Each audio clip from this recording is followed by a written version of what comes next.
नमस्कार, मेरा नाम है तन्मय और आप लोग देख रहे हो भिलाई टाइम्स। आज मैं मौजूद हूँ थनौद में, जहाँ से आप लोग जानते हो कि बहुत सारी मूर्तियाँ बनती है और यहाँ की मूर्तियाँ हमारे दुर्ग भिलाई से बाहर भी, मतलब कि हमारे छत्तीसगढ़ से बाहर भी जाती है। यहाँ से मूर्तियाँ महाराष्ट्र, उड़ीसा तक जाती है। ये आप लोग जानते हो कि 5 दिन बाद गणेश चतुर्थी है, तो यहाँ जितनी भी मूर्तियाँ हैं सब यहाँ से जाने वाली है पास और स्थापित होने वाली है। तो आइए अब बात करते हैं, यहाँ जो भैया है उनसे बात करते हैं कि अभी कैसा माहौल है, कि मूर्तियाँ कंप्लीट हो चुकी हैं कि नहीं हुई हैं। तो यहाँ ये भैया मौजूद हैं, इनसे बात करते हैं। भैया नमस्कार, आपका क्या नाम है? राम राम। राधे श्याम चक्रधारी। अच्छा, राधे श्याम चक्रधारी। भैया काफ़ी ज़्यादा प्रसिद्ध है थनौद में, जैसा कि आप लोग इनका नाम तो आप लोग सुने ही होंगे। तो भैया इस बार कैसा माहौल है, सारी मूर्तियाँ कंप्लीट हो चुकी है? मूर्तियाँ तो अभी फिलहाल कंप्लीट हो चुकी है, लेकिन हमें ना थोड़ा से परेशानी हुआ कि 7 दिन का जो मौसम ख़राब हुआ ना, उसमें बहुत परेशानी हुआ। लेकिन हमें मौसम का भी ध्यान रखते हुए, किसान भाइयों का जो फसल ना खराब हो उसको ध्यान रखते हुए, और अपने को जो कस्टमर अपने को ऑर्डर दिए उनका भी ध्यान रखते हुए बहुत मतलब उसको हालांकि तकलीफ हुआ अपने को आग दिखाने में, ब्लू लैम्प दिखाने में, लेकिन बप्पा जी का एक ऐसा कृपा है कि टाइम तक हो ही जाती मूर्ति तैयार। मतलब बप्पा जी की कृपा से सारी मूर्तियाँ अभी तैयार हो चुकी है। हाँ, तैयार हो चुकी और है। अब जैसे कि उसके कस्टमर आएंगे तो आप उनको दे देंगे अभी, है ना? अब जैसे कस्टमर आएंगे तो उसको जैसा वो साज सज्जा जो बारीक काम रहता है उसको करके तुरंत मतलब उसको दे देते हैं। अच्छा, मतलब कि अभी 4 ही दिन बचे हुए हैं अभी कस्टमर गणेश चतुर्थी को, तो बहुत सारी मूर्तियाँ तो कंप्लीट हो ही गई है, कुछ कुछ बची हुई है कि सभी हो गई है? नहीं, अभी मतलब अपने पास जो आधी मूर्ति तैयार हुई है ना, कुछ जो बचा है उसको तैयार करके मतलब उसको कंप्लीट करके उसको पार्टी को फ़ोन करके बतला देते कि आपका डेट इस तारीख को है, आप इसको इस दिन ले जा सकते हो, ऐसा करके। अच्छा, कि आप लोग जैसा देख सकते हो कि यहाँ भैया काफ़ी ज़्यादा बड़ी बड़ी मूर्तियाँ बनाए हैं। तो आप सबसे ज़्यादा बड़ी मूर्तियाँ, मतलब कितने फीट की सबसे बड़ी मूर्ति इस साल बनाए हुए हैं आप? अभी राजनांदगांव के लिए है, मतलब लगभग ये पूरी तैयार होने के बाद ये 20 फीट की प्रतिमा बनेगी। अच्छा, 20 फीट की प्रतिमा बनेगी अभी। हाँ हाँ। और वो कहाँ, राजनांदगांव जा रही है? राजनांदगांव सदर बाजार। अच्छा, सदर बाजार। हाँ।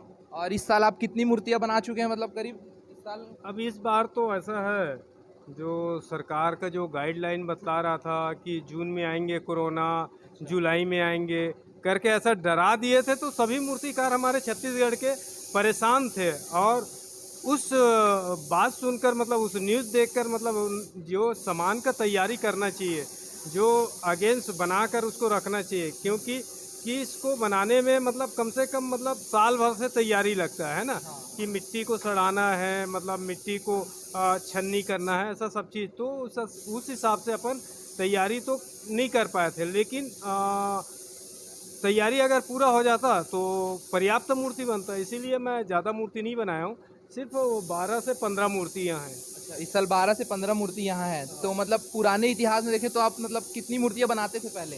मैं ऐसे 60 मूर्ति का मेरा टारगेट है अच्छा, साल भर का।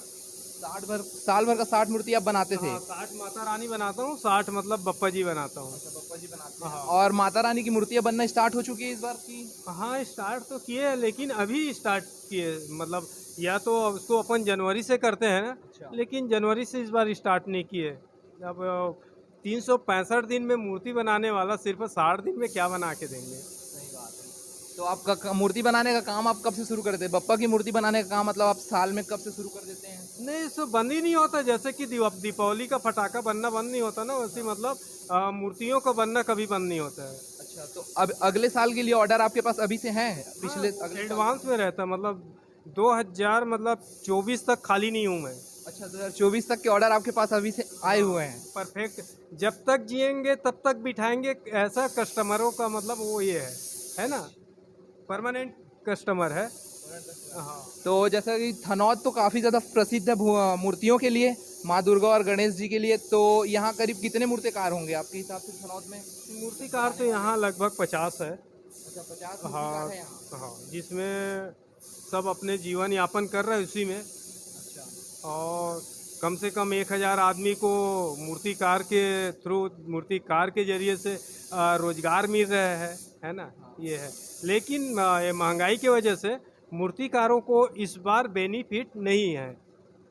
इसलिए बेनिफिट नहीं है कि सन 2000 जैसे 21 में, 20 में, 19 में जो सामान का जैसा प्राइस था, रेट था, कम था, लेकिन वो डबल हो गए।